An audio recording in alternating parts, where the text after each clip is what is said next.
समूह साध संगत जी, प्यार भरी राधा स्वामी जी। साध संगत जी, आपने परमात्मा को तो देखा नहीं है। परमात्मा का मतलब है परम आत्मा।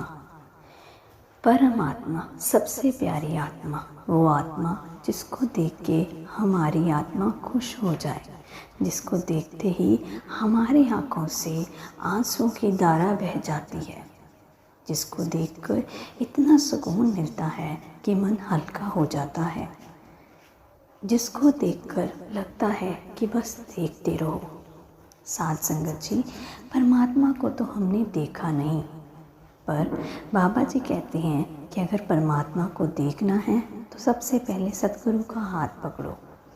सतगुरु, सच्चा गुरु, जो हमें संत मत की ओर लेकर चलते हैं, जो हमें परमार्थ रास्ते पर चलना कैसे है उसका बताते हैं। साध संगत जी, बाबा जी अक्सर अपने सत्संग में फरमाते हैं कि कर्मों का कानून अटल है, चाहे फिर वो भिखारी हो, चाहे फिर वो राजा हो। कर्मों के कानून से अब तक कोई नहीं बचा।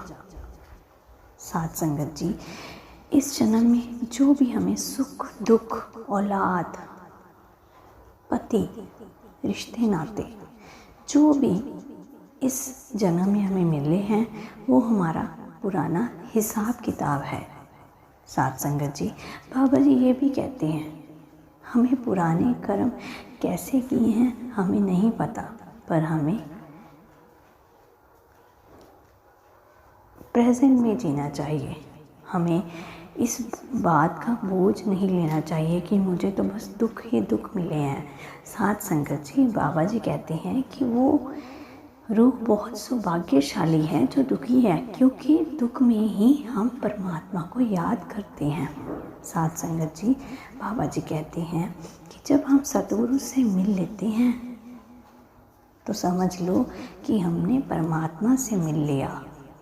सतगुरु, सच्चा गुरु मिल जाना ज़िंदगी में बहुत ही भाग्यशाली वाली बात है। साध संगत जी, बाबा जी ये भी कहते हैं सतगुरु ने इंसानी चोला जो पहना है वो उसका असली रूप नहीं है। असली रूप वो है जो हमारे तीसरे दिल के पीछे है, वो नूरी स्वरूप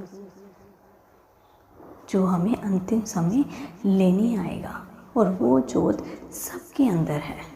बाबा जी कहते हैं कि परमात्मा की भक्ति सबको परमात्मा ने एक जैसी दी है। बात समझने वाली है। हम कब जागे, कब प्रभु की भक्ति की ओर लगे, ये सब हम पर निर्भर करता है। साध संगत जी, बाबा जी ने कहा कि कर्मों के कानून से बड़े संत भी नहीं बच पाए। साध संगत जी, जैसे कि हमें पता है कि बाबा जी को कोरोना हो गया था। अब आप खुद सोचिए कि वो तो सतगुरु हैं, पर उनके जो कर्म, बाबा जी कहते हैं कि अगर सतगुरु ने इंसानी चोला पहने हैं तो कर्म तो उसके साथ साथ चलेंगे। तो बाबा जी की तबीयत अचानक बहुत बिगड़ गई। यहाँ वहाँ बहुत सारे हॉस्पिटलों में बाबा जी का चेकअप हुआ, पर आखिर में बाबा जी अपने बेटे के पास लंदन में गए। वहाँ बाबा जी का काफ़ी अच्छा इलाज किया गया, पर बाबा जी की तबीयत दिन ब दिन बिगड़ती जा रही थी। इसी के कारण बाबा जी ने अपने काफ़ी सारे भंडारे ब्यास में कैंसिल कर दिए। संगत बहुत चिंतित हो गई, पर ब्यास से, डेरे से बार बार यही संदेश आ रहा था, नाम जप करो, सिमरन करो, बाबा जी की जोत तो हमारे अंदर है। कहते हैं संगत ने उस समय खूब नाम की कमाई की, क्योंकि बाबा जी तो सबके प्यारे हैं।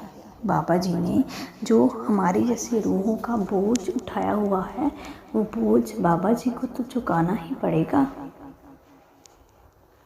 तो जब बाबा जी की तबीयत में सुधार आया तो बाबा जी फिर डेरे में सत्संग में लौटे।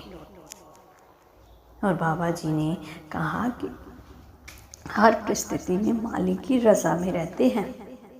अगर कभी बीमारी या शारीरिक कष्ट भी आया हो तो मालिक की मर्ज़ी समझकर बड़े धैर्य और प्रेम से स्वीकार करना चाहिए। संगत ने कहा कि बाबा जी ने हमेशा समझाया है, शरीर बीमार हो सकता है पर आत्मा नहीं। जो नाम में टिक गया वह हर मुश्किल पार कर लेता है। बाबा जी ने कहा कि जब मैं बीमार था तो मेरी दिनचर्या में सिमरन, नाम जप, सेवा, निस्वार्थ कर्म और संतुलित जीवन, ये तीनों बातें बहुत मजबूत बनाती रही मुझे। यही कारण है कि वे हर कठिनाई में भी स्थिर, शांत और प्रसन्न रहते हैं। जब बाबा जी की हल्की सी तबीयत ठीक नहीं थी, संगत बहुत चिंतित हो गई। जब बाबा जी वापस लौट कर आए तो बाबा जी का चेहरा मायूस सा बना हुआ था, पर बाबा जी बहुत प्रसन्न लग रहे थे। बाबा जी काफ़ी कमज़ोर लग रहे थे, जिसे देख संगत रो रही थी। पर बाबा जी ने कहा कि मैं तो मुस्कुरा रहा हूँ, फिर मेरी संगत क्यों नहीं मुस्कुरा रही। बाबा जी मुस्कुराए और बोले, संगत जी, जब शरीर थक जाता है तो उसे भी आराम चाहिए।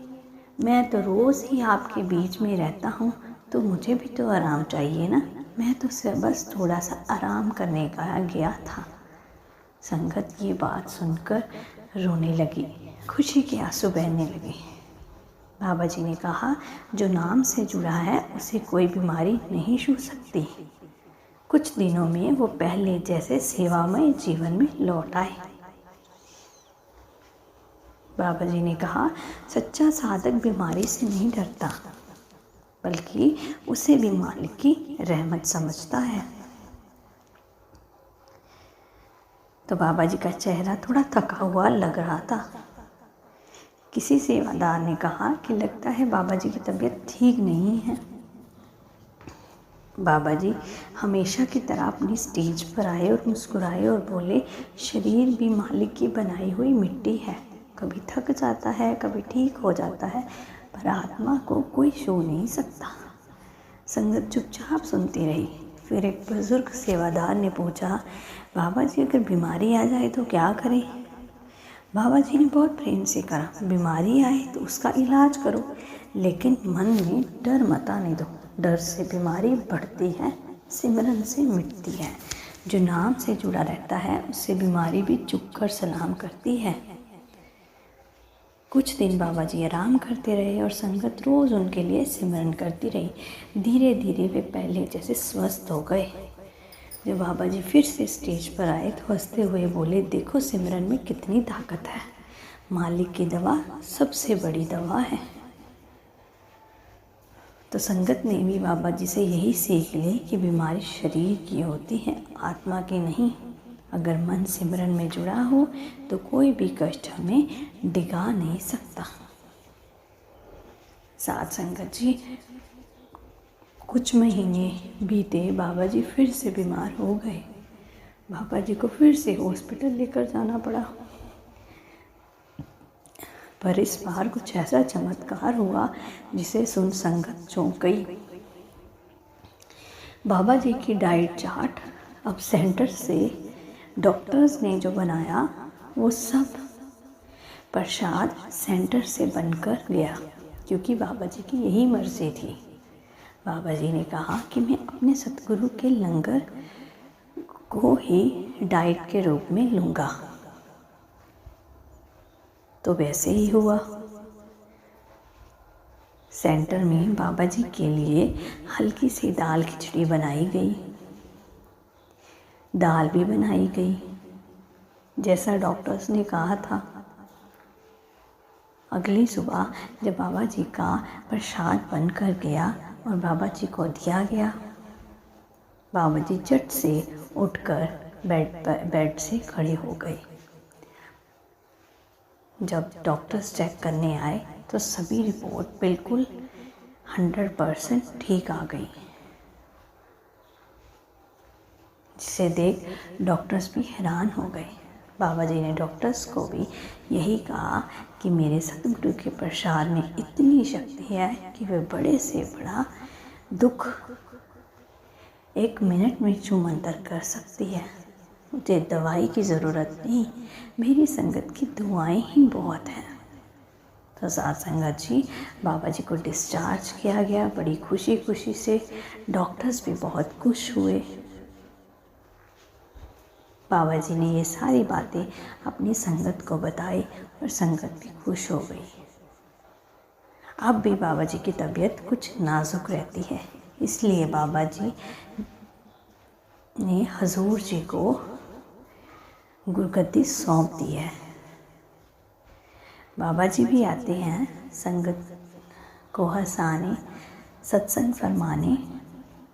पर बाबा जी इसको जैसे डॉक्टर्स ने बताया है, बाबा जी ने अब बहुत सारे सेंटर्स हजूर जी को दे दिए हैं। पर जब बाबा जी के पास समय हो बाबा जी ज़रूर जाते हैं। बाबा जी यही कहते हैं कि देखो, मेरे से पहले भी बड़े महाराज जी थे, उनसे पहले स्वामी जी थे,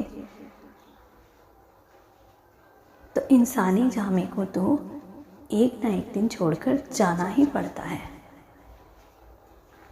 जब बाबा जी ने हजूर जी को गुरगद्दी दी तो संगत काफ़ी नाराज़ हो गई, पर चिंतित भी हो गई। तो बाबा जी को संगत को ये फरमाना पड़ा कि ये बहुत खुशी की बात है कि मैं अपने होते हुए गुरगद्दी हजूर जी को सौंप रहा हूँ।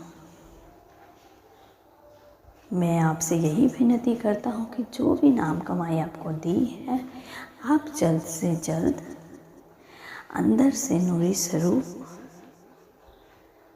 का दर्शन करें, जो कभी भी अमिट नहीं हो सकता। ये जो मेरा इंसानी चोला है, एक ना एक दिन मैंने भी इसको छोड़कर जाना है। पर डेरे में संत मार्ग की सिखाई हुई बातें वही फरमाई जाएंगी। हजूर जी भी बाबा जी का संदेश देने आए हैं। हमें उनको भी पूरी रिस्पेक्ट देनी है, उनको भी पूरे प्यार से, आदर से स्वीकार करना है। तो साथ संगत जी, यही थी मेरी आज की साखी। अगर आपको मेरी आज की साखी अच्छी लगी हो, मेरी साखी को लाइक करें, शेयर करें और मेरे इस चैनल को सब्सक्राइब भी ज़रूर करें जी। साथ संगत जी, नाम जप की कमाई में बहुत बड़ी ताकत है, तो आप भी भजन सिमरन को पूरा समय दीजिए, नाम जप की खूब कमाई कीजिए और नूरी स्वरूप के दर्शन जल्द से जल्द कीजिए, क्योंकि वही वो स्वरूप है जो ज़िंदगी भर हमारे साथ रहेगा। और जब आप बीमार हो जाओ तो फिक्र मत करो, शुक्र करो और मालिक की रज़ा समझकर उससे लड़ो, डरो नहीं। जितना हम बीमारी से लड़ेंगे, हम उतना जल्दी स्वस्थ होकर वापस आ जाएंगे। उस समय प्रभु का सिमरन ज़्यादा से ज़्यादा करो, क्योंकि परमात्मा ने जिस अवस्था में हमें डाला है उसी ने निकालना है, उसका शुक्र करो। राधा स्वामी जी।